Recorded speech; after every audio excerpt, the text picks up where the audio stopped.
जय माता दी दोस्तों, कैसे हैं आप सब। उम्मीद करता हूँ माता रानी के आशीर्वाद से आप सब मस्त होंगे।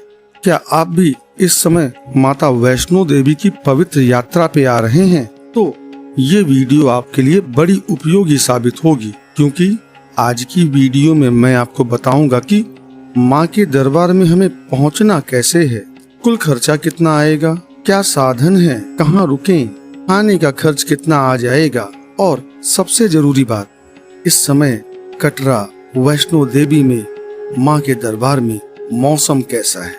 चलिए दोस्तों स्टार्ट करते हैं अपना वीडियो। और सबसे पहले हम जानते हैं कि हमें वैष्णो देवी की यात्रा शुरू कैसे करनी है। आप सबसे पहले अपने शहर से जम्मू पहुंच जाएं। जम्मू फ्लाइट और ट्रेन दोनों कनेक्टिविटी से जुड़ा हुआ है। आप चाहें तो आप टैक्सी, कार या बस से भी जम्मू आ सकते हैं। मैं ये मान के चलता हूँ कि आप जम्मू पहुँच गए हैं। अब आपको जम्मू से कटरा की लगभग 70 किलोमीटर की यात्रा करनी है। इस यात्रा में लगभग 2 घंटे का सफर लगेगा। मेरी माने तो आप कटरा भी ट्रेन से ही आइएगा। माँ के दरबार के लिए ये ट्रेन रूट बहुत खूबसूरत नज़ारों से भरा हुआ है।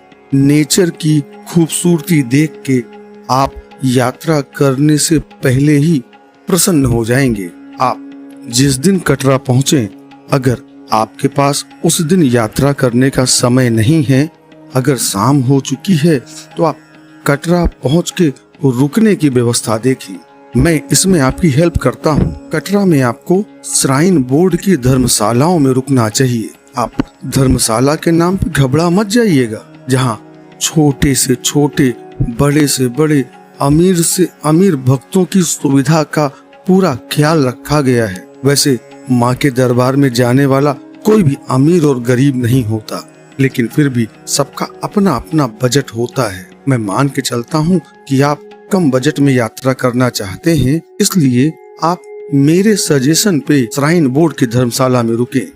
आपको कटरा में निहारिका भवन और त्रिकुटा भवन 2 बेहतरीन धर्मशालाएं मिल जाएंगी, जहां आपको डॉर्मेंट्री में रुकने के 150 रुपए से ज्यादा नहीं देने पड़ेंगे।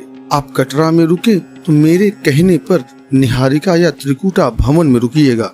वैसे होटल्स भी आपको 700 रुपए से लेकर आपके बजट और सुविधा के हिसाब से महंगे से महंगा मिल सकता है। कटरा मार्केट बहुत खूबसूरत मार्केट है। आपको यहाँ खाने पीने की सारी व्यवस्था मिल जाएगी, लेकिन मैं फिर से आपसे एक बार कहूँगा, आप निहारिका भवन में ही भोजन करिएगा। शुद्ध शाकाहारी ऐसा भोजन लगेगा आप माँ के हाथ से बना हुआ प्रसाद खा रहे हैं। माता वैष्णो देवी का भवन त्रिकुटा पर्वतों पे स्थित है, जहाँ आपको इस मौसम में थोड़ी बूंदाबांदी और बारिश देखने को मिल जाएगी। वैसे मानसून का मौसम चल रहा है, तो इस समय कभी ज्यादा बारिश भी हो जाती है। इसलिए मेरा सुझाव है कि आप अपने साथ रेनकोट जरूर रखें। आप भक्तों को मैं बता देना चाहता हूँ कि इस समय अगर देखा जाए तो मानसून आ गया है। इस दौरान कटरा और भवन में कभी भी बारिश हो सकती है। आप इस भूल में बिल्कुल भी न रहें कि आपको बारिश या ठंड नहीं मिलेगी।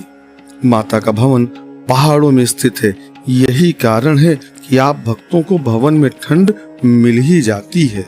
अगर आपके साथ बच्चे और बुजुर्ग हैं तो उनके लिए रेनकोट और थोड़े गर्म कपड़े साथ रख लीजिएगा। अब आपने अगले दिन यात्रा का अगर प्लान बना लिया है तो आपको सबसे पहले निहारिका भवन से ही अपनी RFID कार्ड बनवा लेना चाहिए। वैसे RFID कार्ड आपको कटरा रेलवे स्टेशन पर, निहारिका भवन में, त्रिकुटा भवन के काउंटर नंबर 2 से और बस अड्डे पर तो सब जानते हैं। RFID कार्ड के लिए आप ऑनलाइन रजिस्ट्रेशन मत करवाइएगा, उसका कोई फायदा नहीं है।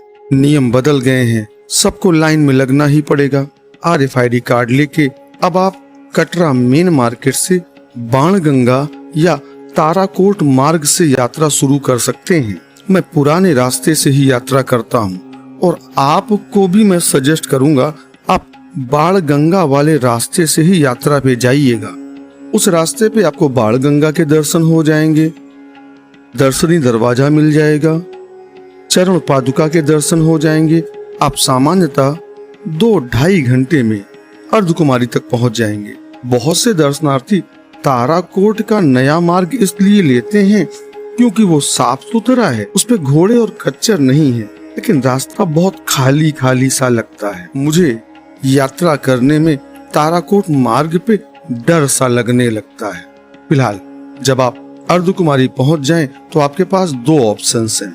एक, आप अर्धकुमारी दर्शन कर लें, या फिर दूसरा, आप भवन की तरफ चल पड़ें। वैसे अर्धकुमारी में दर्शन करने में 24 से 36 घंटे का समय लगता है, तो मैं ये मान के चलता हूँ कि आपको अर्धकुमारी गुफा से दर्शन तो नहीं करना होगा। आप अर्धकुमारी दर्शन करके हाथी मत्था और सांझी छत के रास्ते से भवन जा सकते हैं, लेकिन ये रास्ता बड़ा कठिन है, बड़ी चढ़ाई है। आप याद रखिएगा, अर्धकुमारी से आपको सांझी छत वाले रास्ते से पैदल यात्रा बिल्कुल नहीं करनी है। ध्यान से सुने, हिमकोटि मार्ग से ही पवित्र गुफा की तरफ यात्रा करना शुरू करिएगा। हिमकोटि मार्ग पर अब आपको घोड़े खच्चर नहीं मिलेंगे। हिमकोटि मार्ग पर आपको बैटरी कार की सुविधा भी मिल जाएगी।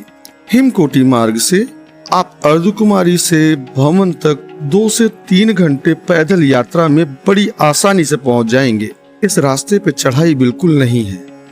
हाँ, अगर आपने ऑनलाइन बैटरी कार का रिजर्वेशन करवा रखा है तो आप मात्र 10 मिनट में अर्धकुमारी से भवन पहुंच जाएंगे। भवन के पास पहुंचकर अब आपको सबसे पहला काम नहाने की व्यवस्था, लॉकर रूम और भेंट प्रसाद लेना है। मनोकामना भवन से जस्ट पहले आपको क्लॉक रूम मिल जाएगा, जहां आप सामान जमा कर सकते हैं, या फिर आप यात्रा मार्ग पर थोड़ा और आगे बढ़ जाएं, गेट नंबर 3 तक पहुंच जाएं। यहाँ पहुंचकर आपको नीचे उतरकर क्लॉक रूम मिल जाएगा, दुर्गा भवन में रुकने की व्यवस्था मिल जाएगी, और आप नहा धोकर आप गेट नंबर 3 से ही माँ के दरबार के अंदर जाने के लिए लाइन में भी लग जाएंगे। यहाँ गेट नंबर 5 भी है, लेकिन वो सेना और पुलिस के कर्मचारियों के उपयोग में आता है। कभी कभी उनके परिवार वाले भी वहाँ से दर्शन करने जाते हैं। आम दर्शनार्थियों को गेट नंबर 3 से ही जाना है, तो ध्यान रखिएगा, आप दुर्गा भवन से ज्यादा आगे मत बढ़िएगा। आप दुर्गा भवन के पास ही स्नान करके भेंट प्रसाद लेके लाइनों में लग जाएं। माता रानी का जयकारा बोलते हुए आप 1.5-2 घंटे में माँ के आंचल का आशीर्वाद पाकर बाहर आ जाएंगे। वैसे लाइनों में आपको सुबह 6 से 7 और शाम को 6 से 7 के बीच में नहीं लगना है। इस समय माँ की आरती होती है। इस समय यात्रा पूर्णतया बंद होती है। माँ का आशीर्वाद पा जाने के बाद आप भैरवनाथ के दर्शन के लिए जाइए। बिना बाबा भैरव के दर्शन किए आपकी यात्रा पूर्ण नहीं मानी जाएगी। बाबा भैरवनाथ के दर्शन करने के लिए मैं आपको फिर से सुझाव दूंगा, आप रोपवे से जाइएगा। रोपवे से आने जाने का किराया मात्र 100 रुपए है। आपको भैरवनाथ के दर्शन के लिए जाने के लिए 1 घंटे इंतजार करना पड़ सकता है, लेकिन लौटने में 2 मिनट का भी इंतजार नहीं करना पड़ता। रोपवे से ही बाबा भैरव के दर्शन का प्लान बनाइएगा। बाबा भैरव के दर्शन के बाद आप कटरा वापस उतर आए। उतरने के लिए आप कोई भी मार्ग लें, उतरना हमेशा आसान होता है। कटरा वापस पहुंचकर आप निहारिका भवन या त्रिकुटा भवन, जहां पर भी आपने रूम ले रखा था, जहां पर भी आपने डॉर्मेंट्री बुक कर रखी थी, वहां आराम करें। अगले दिन कटरा से अपना शहर माँ के आशीर्वाद के साथ आपकी यात्रा मंगलमय हो। माँ के आशीर्वाद से आपकी समस्त मनोकामनाएं पूर्ण हो। बोल दे सच्चे दरबार की जय। जय माता दी।